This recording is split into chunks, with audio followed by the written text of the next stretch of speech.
Bonjour à toutes et à tous, merci beaucoup d'être présents en ce 16 juin après-midi. Il fait bien frais dans cette salle, ça fait plaisir. Donc ça va être une conférence euh, d'une heure suivie, enfin sur donc la romance avec accompagnement de guitare. J'ai mis en sous-titre Étude historique des œuvres pour guitare et voix des années 1770 à 1850.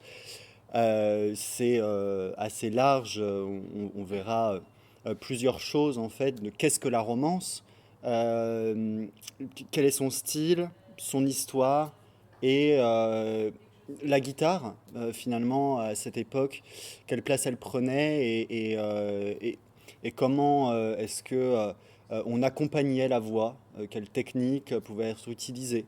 Et aussi un petit état des lieux sur la recherche actuelle de la romance pour guitare et voix et de la romance même en règle générale. Euh, donc, cette conférence, je la prépare depuis déjà plusieurs mois sur des recherches que j'ai entamées il y a plusieurs années déjà maintenant. Donc, tout ce que vous allez voir en termes de partition, la majorité, ça provient de mes propres scans de la Bibliothèque nationale de France. Si jamais vous les voulez, évidemment, je peux les envoyer à foison sans problème. Je pourrais, enfin voilà. Donc après ce moment conférence, il va y avoir un concert avec Diana où donc on va interpréter cette œuvre dont je vais parler à la fin de la conférence pour 6. 6. Ah, du coup, il y en a 6. Ah oui, non, 7. Non, 6. Je sais plus. Oui, il y avait 8. On en enlève une. Ah, le rondon, on l'enlève. Ok, bon bah alors 6. Elle est malade. Diana est malade, elle a une rhinopharyngite, mais elle nous fait quand même le plaisir d'être là et de quand même chanter. On a dû un petit peu s'adapter. C'est vrai qu'il y a des chants où ça va malheureusement très haut. Et voilà. Mais on en reparle après. Et après, on va prendre le temps qui nous reste pour, si jamais vous avez des questions, voilà, on pourra totalement échanger. Euh, alors, cette conférence, j'aimerais tout d'abord faire une petite liste de remerciements, évidemment, car c'est filmé, ce sera diffusé en public sur YouTube, et je vais l'envoyer à des gens. Voilà. Donc je remercie évidemment Monsieur Dupont-le-Maire, le directeur du conservatoire pour l'accueil et avec qui j'ai entamé ce projet. Katia Léon pour la réservation de la salle Berlioz. Iseut Andréani pour les conseils de lecture. Elle est professeure à l'université, professeure de musique classique à l'université de Dijon. Clotilde Vervardre et Sylvie Douche, toutes deux maîtres de conférences à la Sorbonne et à Paris 8, qui ont sorti récemment, en décembre 2025, il me semble, un livre, un des premiers livres de grosses recherches sur la romance, et avec qui j'ai pu discuter, échanger à propos de ce genre, et voilà, qui ont répondu à mes questions. Euh, J'aimerais aussi remercier Olivier Pellemoine pour l'écoute avec Diana et pour les petits conseils et le soutien. Aussi Anne-Léonore Dardenne pour avoir accepté dans le cadre de cette carte blanche cette conférence. Léo Rivolier pour avoir fait en sorte que cette conférence ne dure pas 3 heures et soit à peu près compréhensible. Toutes les personnes de la BNF qui m'ont aidé dans les recherches, dans les archives. Et vraiment, ils sont super sympas et hyper à l'écoute. Et aussi, Aurore Létang pour la caméra et son super travail. Et enfin, évidemment, Diana Nunez qui nous rejoindra voilà, et au chant, sans qui cette conférence concert n'aurait pas concert dans le titre. Euh, donc, Voilà le plan de ma conférence. On va passer vite, mais donc je vais vous présenter très vite fait toute ma bibliographie. Elle sera, voilà, pareil, hein, elle est disponible s'il y a besoin de l'envoyer pour des sources, pour dire ok, c'est clair. Je pourrais totalement vous l'envoyer. Ensuite, on verra un corpus de définition. On verra d'autres définitions, ou en tout cas, je vais essayer de parler de de tous les genres, les sous-genres, je vais dire plutôt de la romance, et tous les termes qui coexistent à cette époque. Ses caractéristiques stylistiques, enfin la création et la diffusion d'une romance, l'évolution organologique de la guitare, donc comment la guitare a évolué en même temps, finalement, à cette période.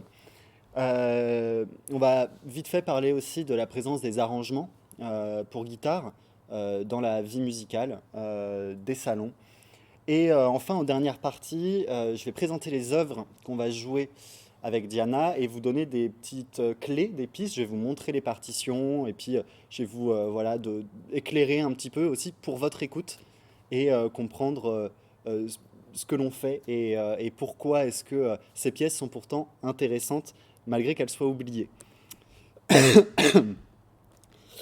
Donc voici ma bibliographie. Alors, il y a autant des livres, enfin non, il y a même beaucoup de livres en fait de l'époque, mais il y a quand même quelques recherches actuelles sur la romance pour voix et piano, voix ou harpe. Malheureusement, il n'y a aucun ouvrage pour le sujet réel en fait de cette conférence qui est la guitare, en tout cas les pièces pour guitare et voix. Euh, Voici. Et du coup, un des livres le plus voilà, qui a été central dans cette conférence, surtout récemment, c'est vraiment le livre La romance en France de l'Ancien Régime à la Troisième République, en deuxième. Voilà, aux éditions universitaires de Dijon. Donc il est disponible sur Internet pour 30 euros. Voilà. Donc on va passer à la définition. Qu'est-ce qu'une romance? Je vais peut-être un peu vite. Donc, moi, si je devais, comme ça, définir une romance, je dirais que c'est une œuvre, euh, un poème mis en musique avec un instrument accompagnateur et chanté par une ou plusieurs voix euh, et qui provient de la période classique ou pré-romantique, voire même presque pré-classique pour certaines, et avec un sujet qui est généralement... euh, en fait, il peut y avoir plein de sujets à l'intérieur des romances, et on verra pourquoi. Mais finalement, toutes ces définitions, enfin cette définition-là que je viens de vous donner, elle est hyper générale et il y a plein de définitions dans l'histoire. On a notamment Rousseau qui a écrit dans son dictionnaire de la musique euh, que la romance, c'est un air sur lequel on chante un petit poème du même nom, divisé par couplets, duquel les sujets est pour l'ordinaire quelque histoire amoureuse et souvent tragique.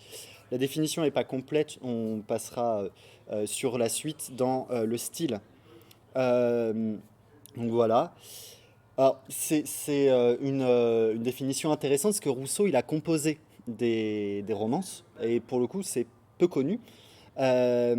C'est dans son recueil Les consolations des misères de ma vie. Bon, c'est Rousseau, il était très. Voilà. Qui a été publié à Paris 3 ans après sa mort en 1781. Il est mort en 78. Et donc, ça a été publié à titre posthume. On ne sait pas quand elles ont été composées, en fait. Mais il y a dedans déjà des romances. Et donc, ouais, c'est parmi les premières traces de romances qu'on puisse avoir. Et on verra d'ailleurs que finalement, la définition de Rousseau, elle est ce qu'elle est parce que lui-même, dans ses compositions, ne respecte pas forcément sa propre définition.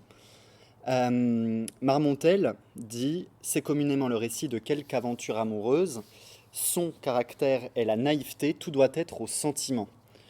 Donc c'est un récit. On a encore hein, cette notion de littérature.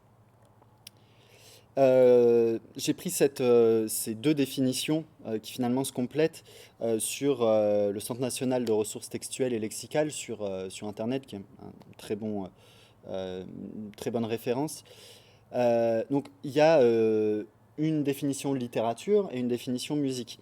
En littérature, donc c'est un poème espagnol en vers, octosyllabique, et qui traite de sujets historiques, épiques, amoureux, etc. Et en musique, c'est une pièce de vers d'inspiration populaire, naïve, qui traite de sujets élégiaques, amoureux, qui peut être mis en musique.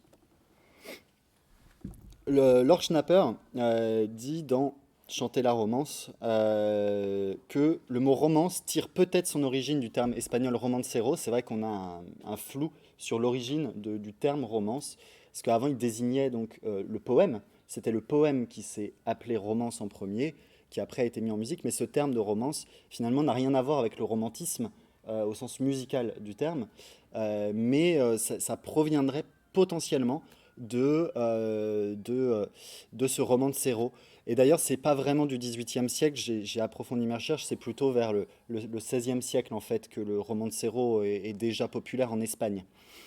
Euh, donc, voilà, on a vu vaguement ce qu'était la romance, mais il y a plein de termes en fait déjà à l'époque qui coexistent avec la romance. Et aujourd'hui, on parle de romance, mais en fait, on englobe enfin, tous les genres musicaux pour instruments monodiques et voix dans ce même terme. Alors qu'à l'époque, il y avait pas, c'était pas le cas en fait. Il y avait plein de sous-genres différents. Et donc, je voulais citer Sylvie Douche dans l'esquisse d'un glossaire de leur livre, où à la fin, elle dit: la première contribution dans l'étude de la romance s'emploie à démêler quelque peu l'écheveau des innombrables termes utilisés tout au long du XIXe siècle pour désigner cette pièce vocale que notre époque a réduit à la seule expression, entre parenthèses, médiocrement connotée, de romance. C'est pas moi qui dis médiocrement connoté, mais c'est vrai qu'on a un petit peu ce sentiment-là. En tout cas, moi, quand j'ai commencé mes recherches, c'est vrai il y a ce sentiment de, finalement, romance, c'est presque un terme qui désigne aujourd'hui une chanson un peu fleur bleue de l'époque et pas très recherchée. Mais finalement, en fait, la romance c'est pour ça que la recherche est vraiment compliquée et que la recherche est encore à son balbutiement, c'est parce que ça part un petit peu dans tous les sens au niveau des termes utilisés. Donc là, par exemple, j'ai retrouvé dans un recueil de Joseph Léopold Misco, Chevalier de Misco, euh, une chose hyper intéressante euh, où en fait il essaye c'est dans sa préface de ses compositions de romances, en deux parties, avec des romances nouvelles et des romances, enfin, qu'il appelle complaintes, et des romances anciennes. Et donc il essaye de faire une définition aussi de ce qu'est la romance, sauf que il met donc le sujet de ce poème et petit a. Je ne parle ici que des romances historiques, les seules auxquelles convienne la dénomination de romance. L'usage a depuis quelque temps confondu sous ce nom toute stance élégiaque, toute chanson tendre ou mélancolique. C'est cette espèce de romance qui fait la deuxième partie de ce recueil sous le titre plus convenable de complainte. Donc déjà en 1790, on a les romances anciennes, les romances nouvelles. Et donc la romance ancienne euh, s'apparente plutôt à la Brunette et la Bergerette, on y reviendra. Que là, donc on est sur donc des complaintes, ce qu'il appelle complaintes. J'ai jamais réentendu ce terme après, il n'y a que lui qui l'utilise. Voici à peu près un truc que j'essaie de faire. Alors c'est loin d'être complet. J'ai pris que les termes les plus souvent utilisés, mais il y en a plein. Je vais vous expliquer vite fait comment ça marche. En fait, tout ça, c'est ce que moi j'appellerais la romance. En fait, ça, c'est un peu un état des lieux de ce qu'est la romance dans comment aujourd'hui on l'entend. C'est important. Parce que donc dans la romance comme aujourd'hui on l'entend, il y a l'air tendre, alors, suisse parce qu'on va en parler juste après, mais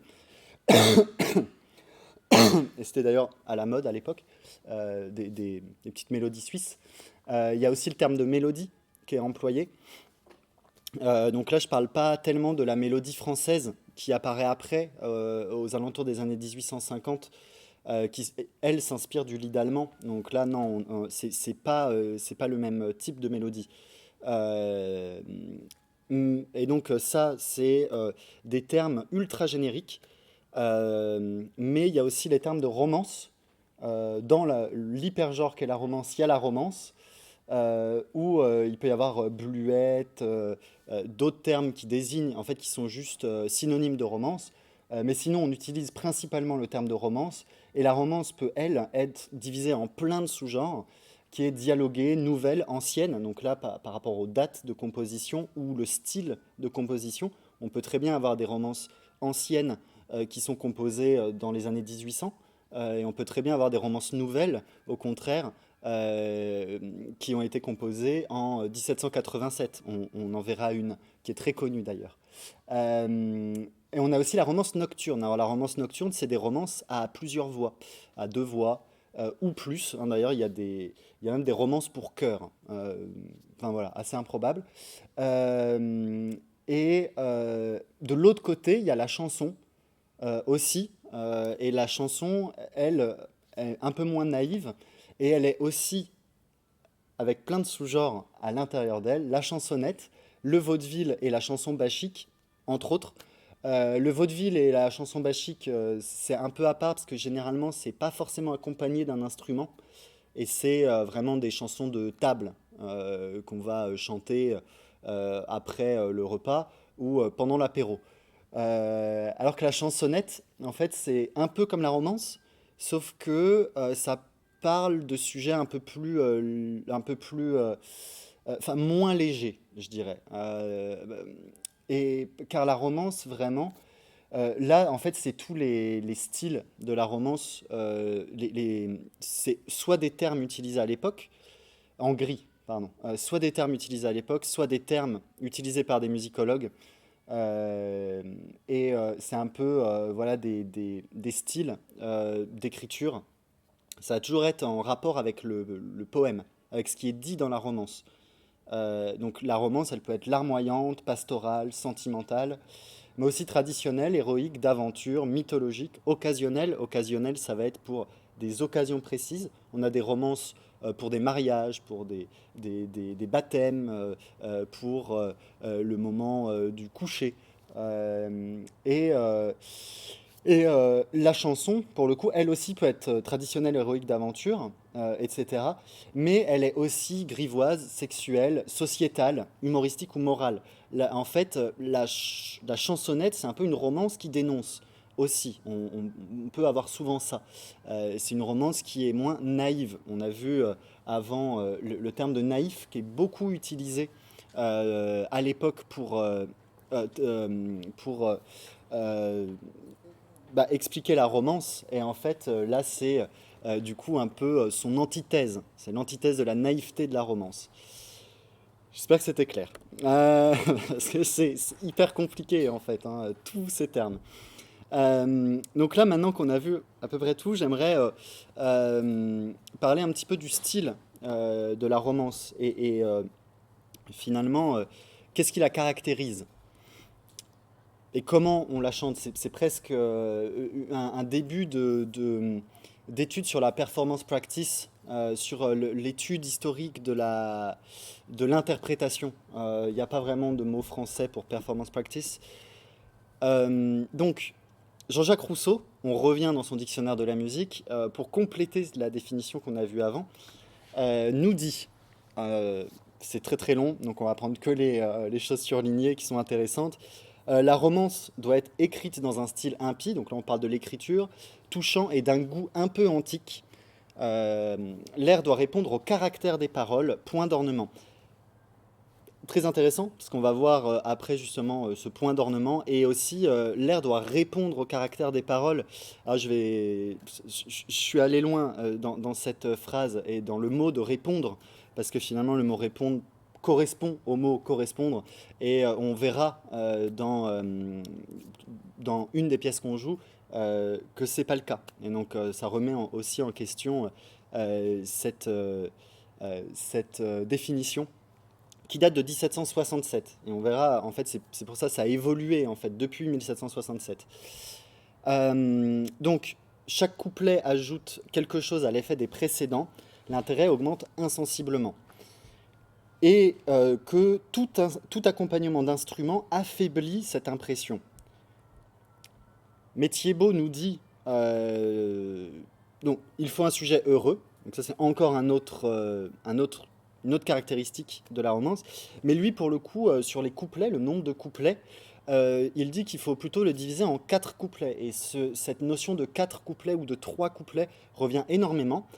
Parce qu'en fait, à l'époque, et là c'est dans le recueil du Chevalier de Miscau, dont j'ai parlé tout à l'heure.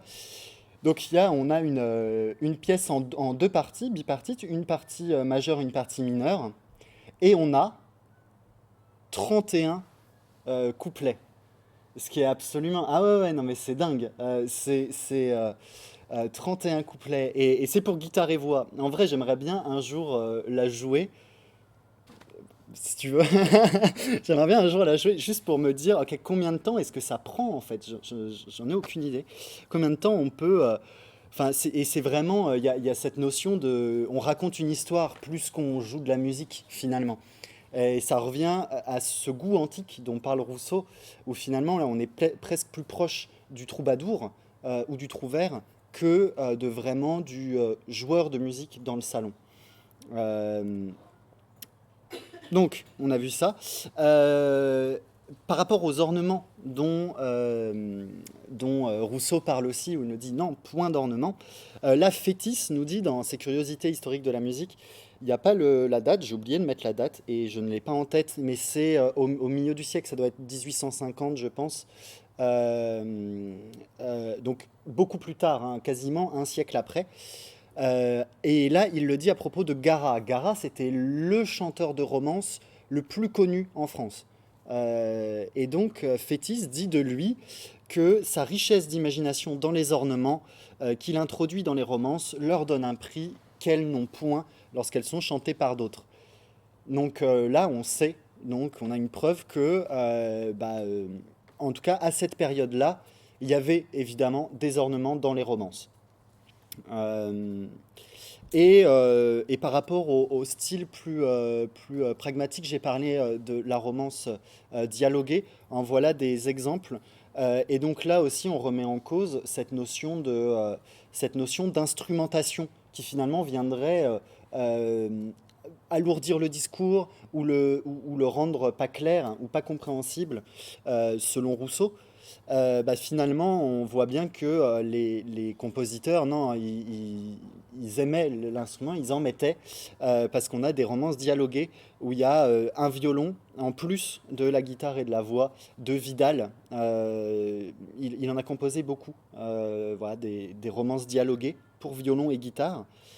Et on a notamment Panseron, Auguste Panseron, très connu aussi à l'époque, qui carrément là fait avec corps.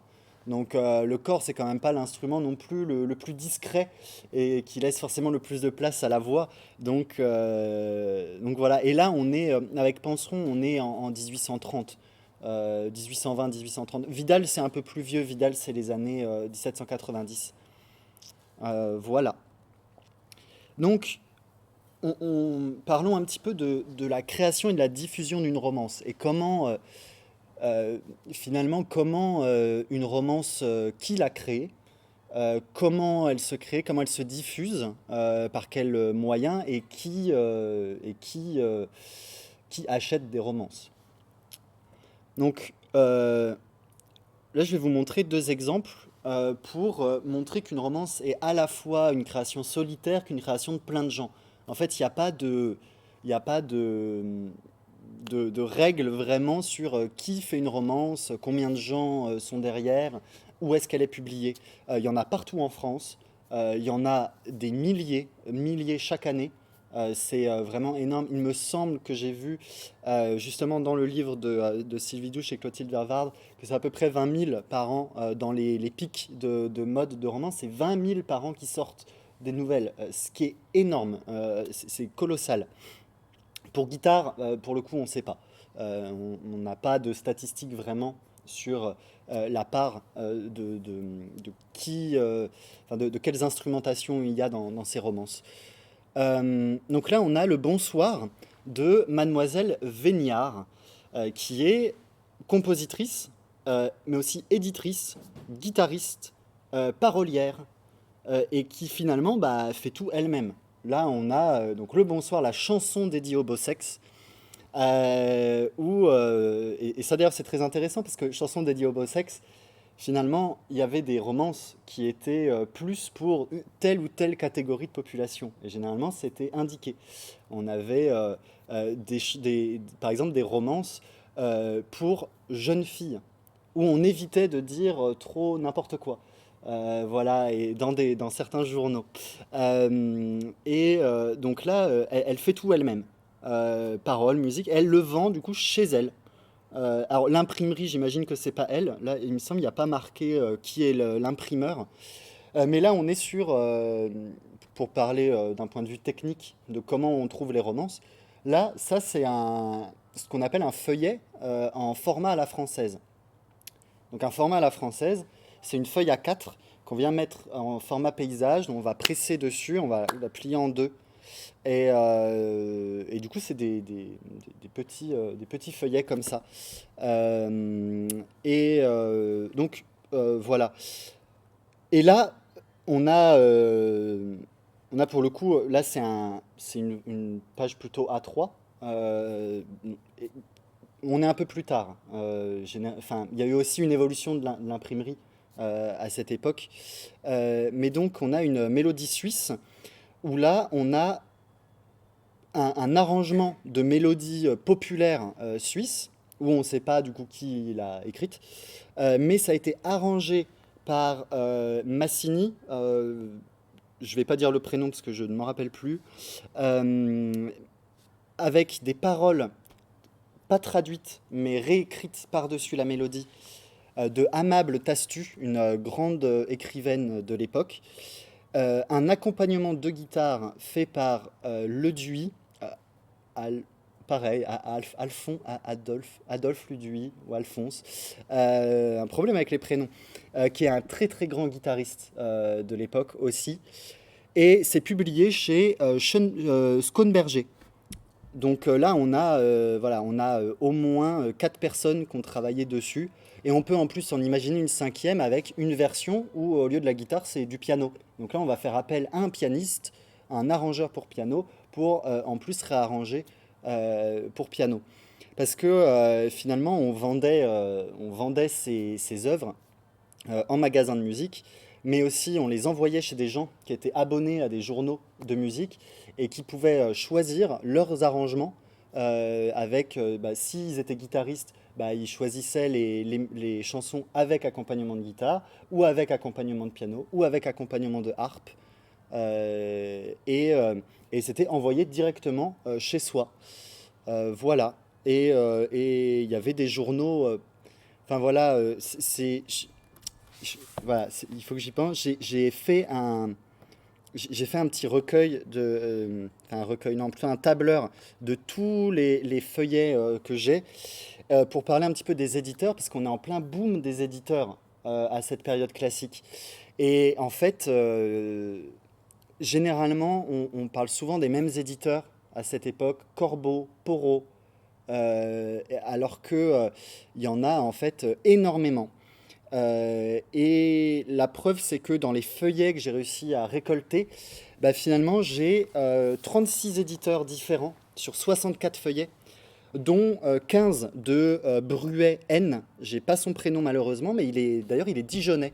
Voilà, Bruet N. Il avait un magasin à Dijon, il vendait ses partitions à Dijon. Et en fait, on remarque qu'il y a énormément d'auto-éditions à cette époque, qu'il y a beaucoup de toutes petites éditions assez méconnues euh, qui finalement étaient spécialisées pour tel ou tel type et qui paraissaient des journaux spécialisés, comme je vous disais, pour jeunes filles, pour sur tel ou tel thème, avec un sous-genre particulier, que des romances dialoguées, que des romances larmoyantes. Voilà, et c'était souvent le cas aussi.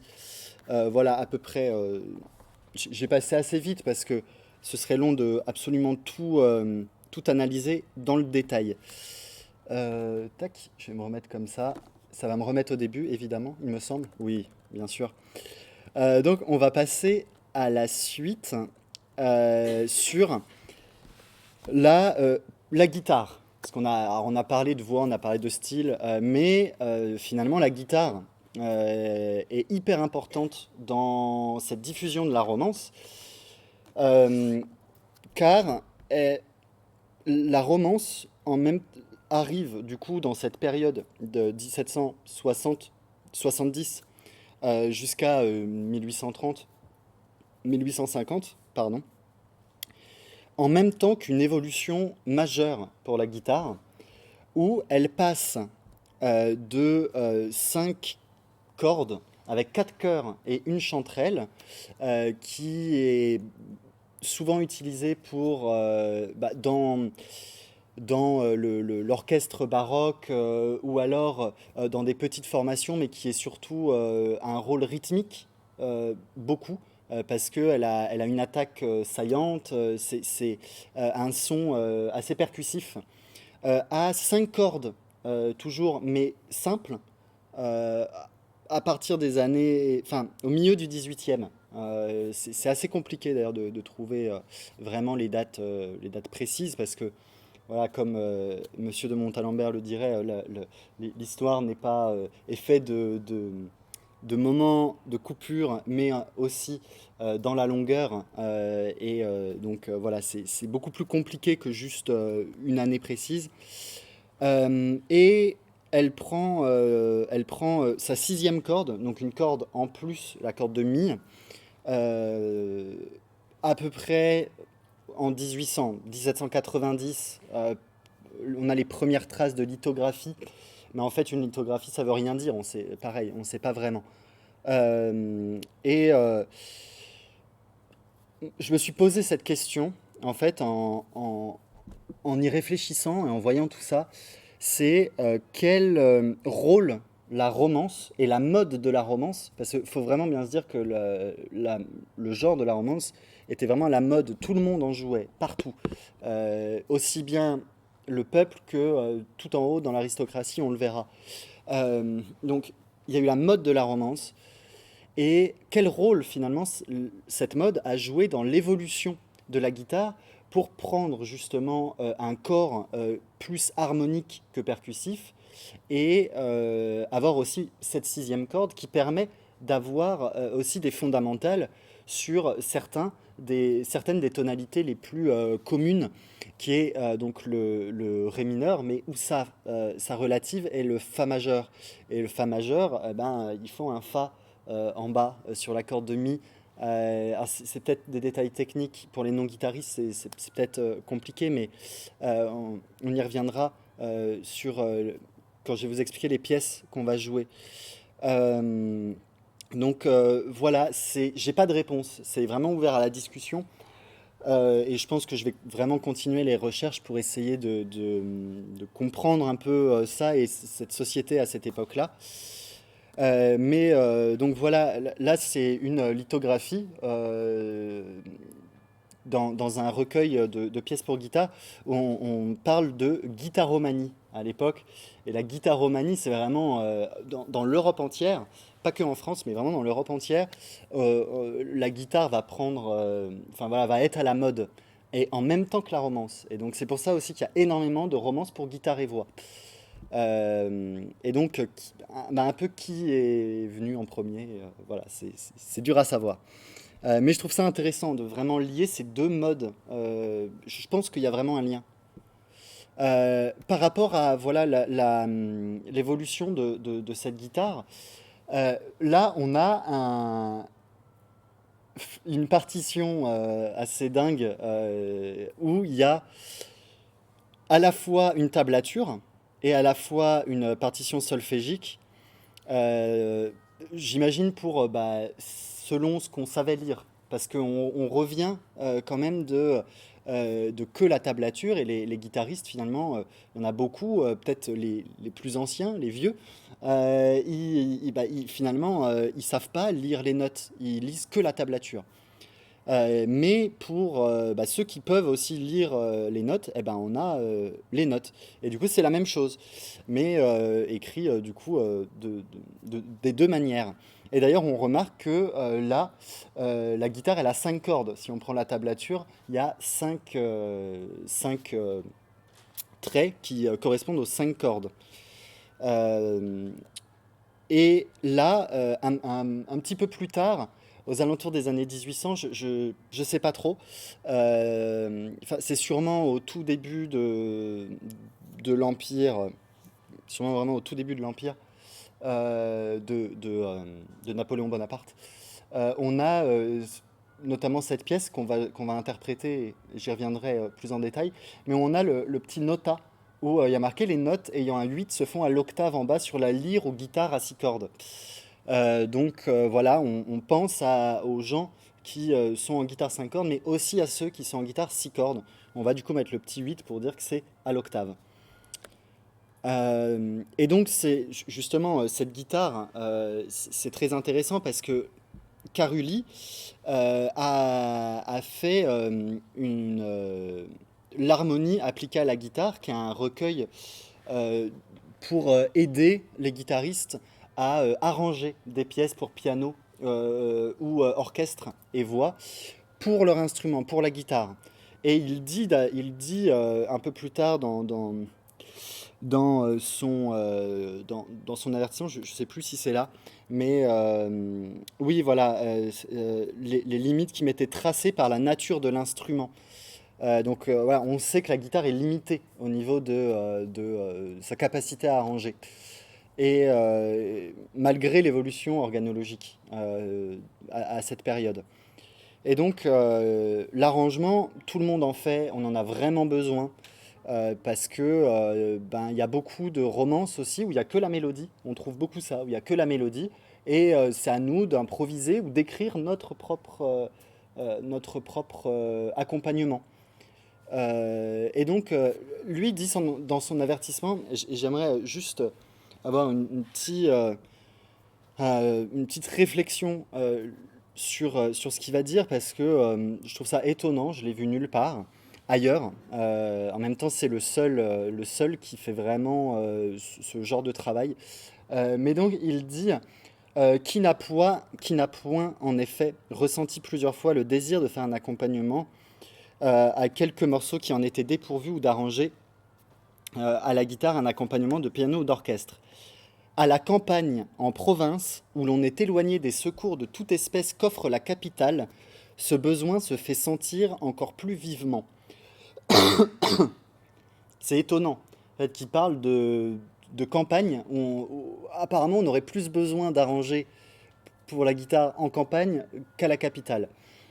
Pourquoi? J'ai plusieurs hypothèses dans ma tête, honnêtement.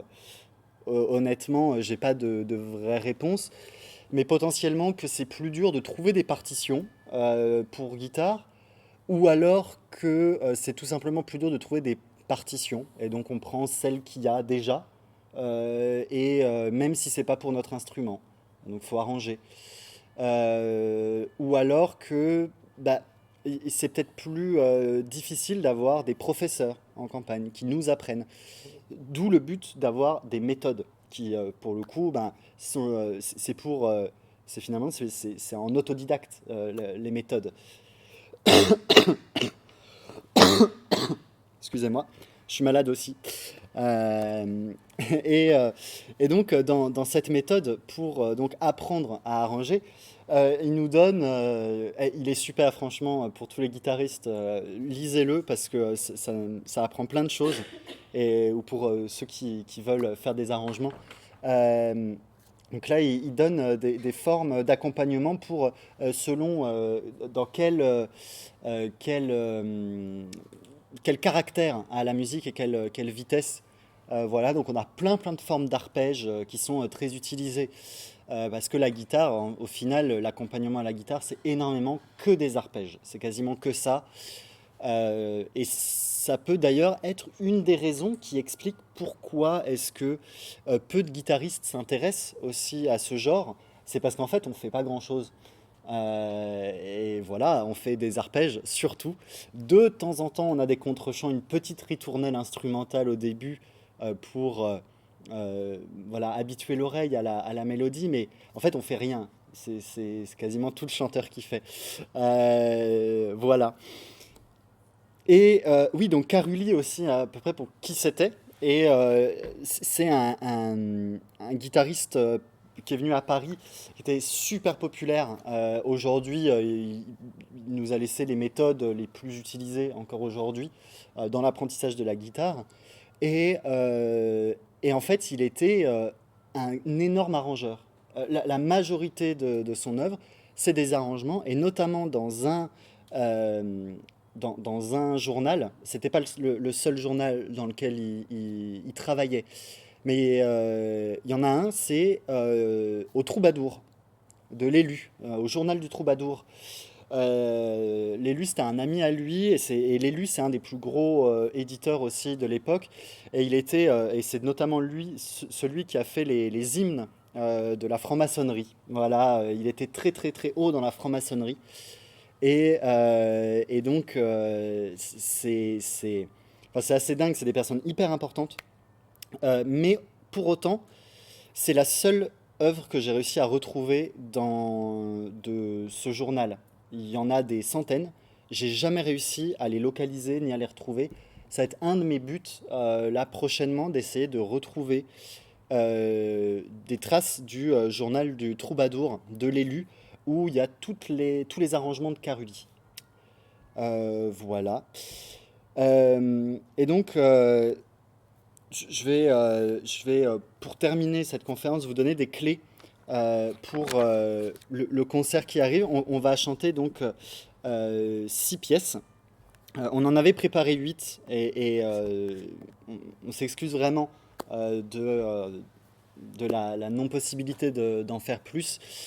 Mais au vu de la conférence filmée et enregistrée, je vais la publier et en complément, on va aussi réenregistrer pendant l'été les pièces, toutes les pièces convenablement, du coup avec une super belle voix. Et donc on le mettra en complément, donc vous pourrez écouter aussi sur ma chaîne YouTube. Je pourrais vous la donner pour ceux que ça intéresse. On va commencer avec L'amant délaissé, donc de Gataï, Guillaume Gataï, la fameuse où il y a la petite note de l'octave. C'est une romance larmoyante, bipartite, avec un accompagnement de guitare de Lemoine. Alors Gataï, Lemoine, Henri Lemoine, l'éditeur, qui en fait a commencé à éditer par les romances. En fait, au début, il éditait des romances. Et c'est devenu l'édition qu'on connaît aujourd'hui. Mais par contre, pour le coup, son histoire est moins connue. Donc Gataï, c'est un ami de Hortense de Beauharnais. Pour ceux qui ne savent pas, Hortense de Beauharnais, c'est la femme de Napoléon Bonaparte, qui était elle aussi romancière harpiste, et qui était assez connue à l'époque, enfin même très connue du coup. On peut imaginer cette romance, finalement, peut-être que Napoléon Bonaparte l'a entendue. En tout cas, j'aime bien me dire ça. C'est la petite anecdote qui est étonnante par rapport à cette pièce. C'est une romance larmoyante, donc on pleure, bipartite, avec une partie en majeur, une partie en mineur. Et ce qui est hyper intéressant, c'est le texte en majeur, non, en mineur, pardon. Ça dit de la beauté qui me délaisse, pourquoi toujours m'entretenir, les baisers, les caresses, le souvenir. Au deuxième couplet, oui, je fus heureux auprès d'elle, désir renaissant chaque jour. Donc là, on est plutôt sur quelque chose de heureux, de joyeux. Et c'est en mineur. Et le majeur arrive, et là, on dit, hélas, je sens que son image ne peut s'effacer de mon cœur. Et au deuxième couplet, voyez couler mes larmes, soyez témoins de mes soupirs. Et là, on est en majeur. Et donc ça donne une luminosité à ce texte qui finalement est absolument tragique et très triste. Et donc là, pour revenir au début de la conférence sur Rousseau et le terme de répondre, l'air doit répondre aux paroles. Enfin, oui, dans ce sens-là. Bah, finalement, là, on voit que non. On voit que c'est totalement l'inverse. Et c'est voilà, un procédé d'écriture et de composition qui est, je trouve, super intéressant et qui marche très très bien, vous pourrez l'entendre. Ensuite, on va vous interpréter une romance tirée d'un opéra arrangé par Carulli dans son harmonie appliquée à la guitare. Il donne des exemples en fait après.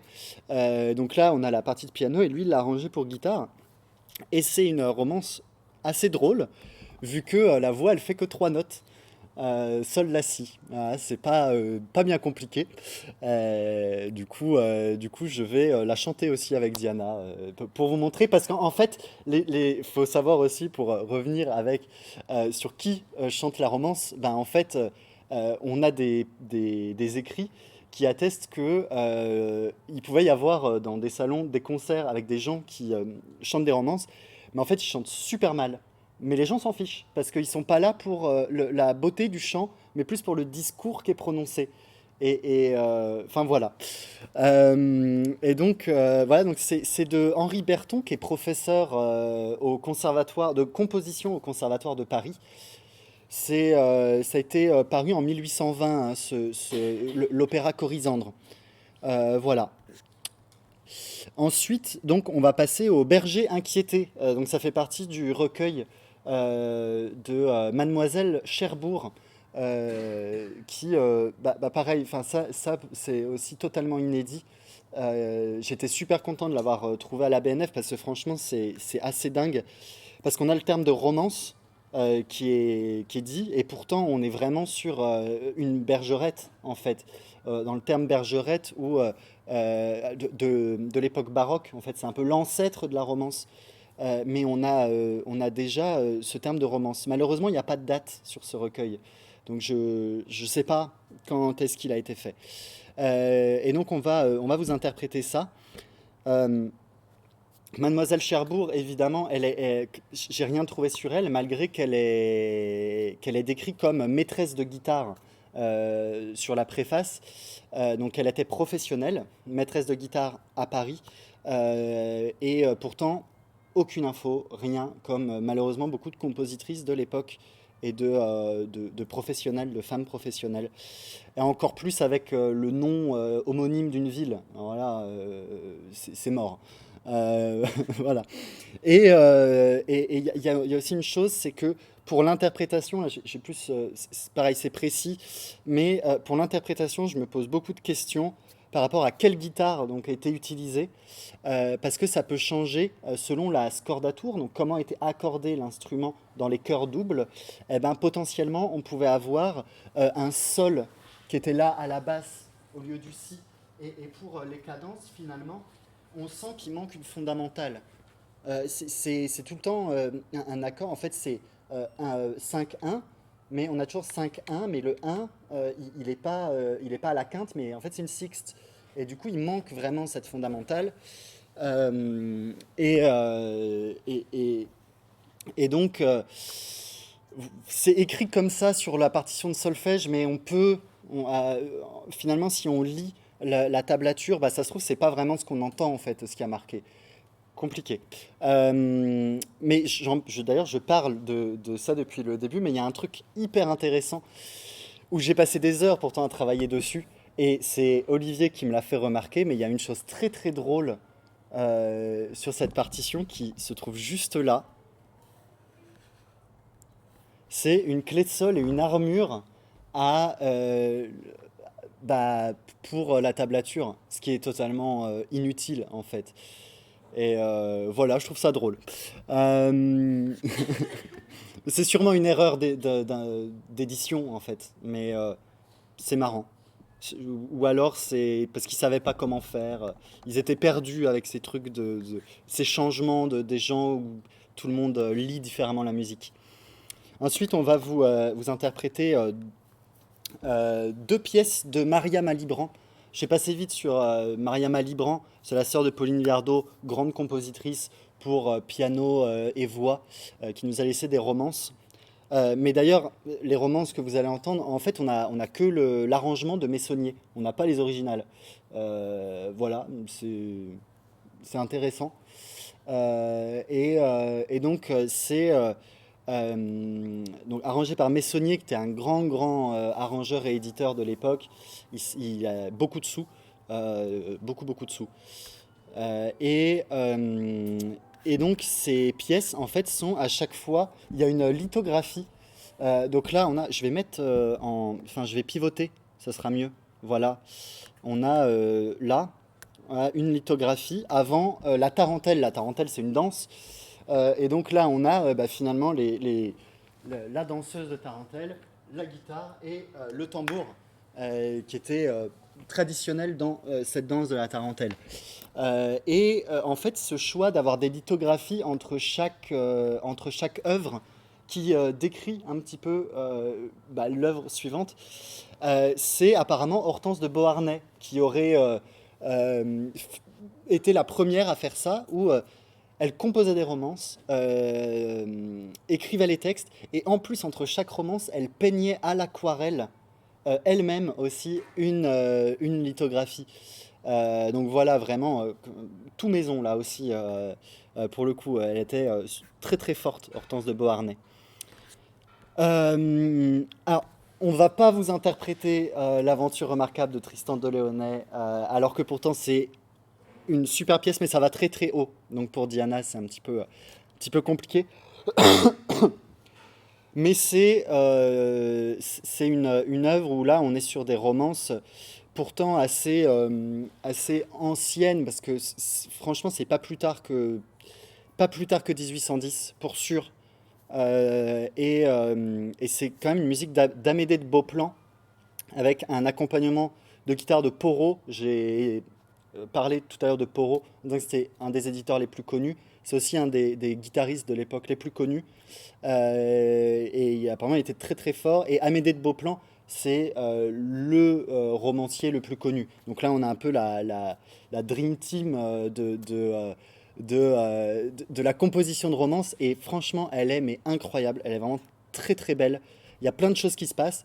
Et on est sur là pour le coup, du coup, une romance héroïque, vu qu'on parle d'un héros arthurien qui est Tristan de Léonet.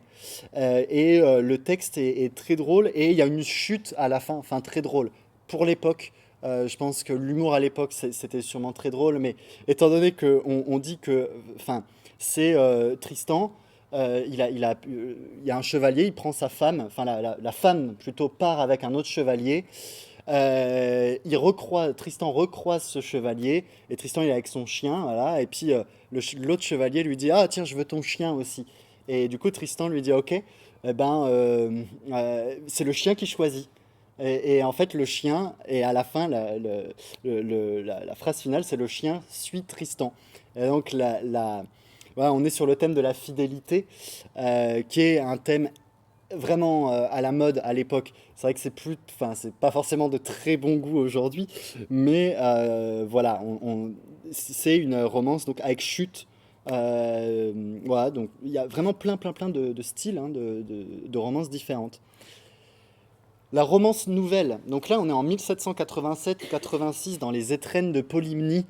C'est un gros recueil de romances. Et en fait, cette romance nouvelle, vous la connaissez sûrement, peut-être, parce que c'est Plaisir d'amour. Plaisir d'amour, c'est la romance des romances. Elle a été reprise un nombre incalculable de fois par Barbara, voilà, même encore aujourd'hui elle est reprise. Ça a été samplé aussi par, je ne sais plus qui on en avait parlé, mais ça, enfin voilà, c'est parti aux États-Unis et tout. Une romance euh, hyper connue. En fait, ce qu'on ne sait pas, et d'ailleurs j'ai galéré à faire cette mise en page parce que il y a un vieux scan un peu nul qui a été fait par je ne sais qui, où en fait le PDF il est gros comme ça, mais la taille du scan c'est ça, on voit rien. Du coup j'ai essayé de reprendre comme je pouvais, et en fait c'est totalement méconnu, mais ça a été publié pour la première fois dans les étrennes de Polymnie sous le titre de Romance Nouvelle. Et c'est donc un air de Martini avec un accompagnement de guitare de Monsieur de la Chabossière. Vite fait, il y a un truc pour la guitare, c'est un peu bizarre. Et il y a un truc à la guitare où on a à un moment un trémolo, où en fait c'est la basse qui est en trémolo, là on le voit là. En fait ça se fait pas, c'est trop bizarre. Du coup moi j'ai pris le pari de faire finalement basse et deux aigus, basse, deux aigus, comme la main finalement naturellement elle a envie de faire. Donc, et c'est sûrement, je pense, hein, c'est sûrement une erreur d'édition et d'impression. Il y en a plein, plein, plein dans ce genre de recueil. Il faut vraiment faire un travail faut faire gaffe à à ce qui a marqué, à ce qui a écrit. Et on va pas non plus, malheureusement, je vais y arriver, c'est bientôt fini. On va pas non plus vous chanter le rondeau de l'oncle Vallet dans un opéra comique de Domenico Della Maria. Pareil, aucune trace de cet opéra comique, mais on l'a là, arrangé par Doisy, qui était le premier guitariste à utiliser, euh, enfin, qui est le dernier guitariste à utiliser la guitare 5 cordes, alors que pourtant ça a été publié assez tard. Voilà, et donc là on est en pleine révolution. Donc voilà, j'en ai terminé pour toutes les explications. Euh, il y a encore énormément de choses à trouver vis-à-vis de la romance. C'est vraiment qu'un petit bout de travail.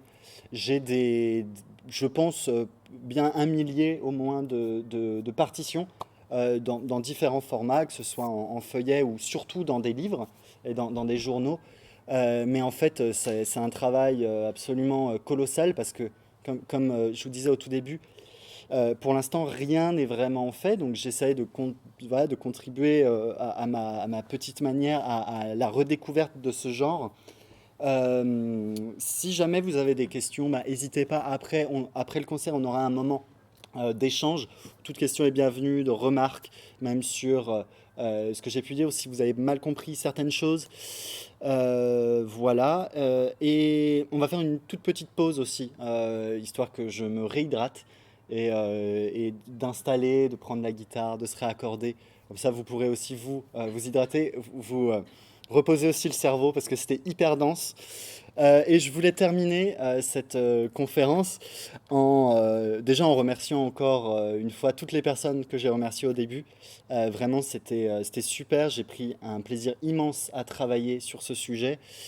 Et je vais vous citer une, euh, Jules Lovic, un critique musical des années 1850 qui parle de la romance et du fait que justement elle est en train de disparaître. Voilà déjà plusieurs années que les critiques nous disent que la romance n'a pas 2 mois à vivre. Ô vanité des horoscopes, ô illusion des docteurs du fugue et du contrepoint. Tout périra ici, hors la romance. Et quand la trompette du jugement dernier annoncera la fin des fins, quand le ciel en éclats s'écroulera sur nos têtes, la romance se fredonnera encore sur les débris de l'univers. C'est en 1855, et voilà, la romance finalement peut encore se fredonner. Voilà. Merci à vous.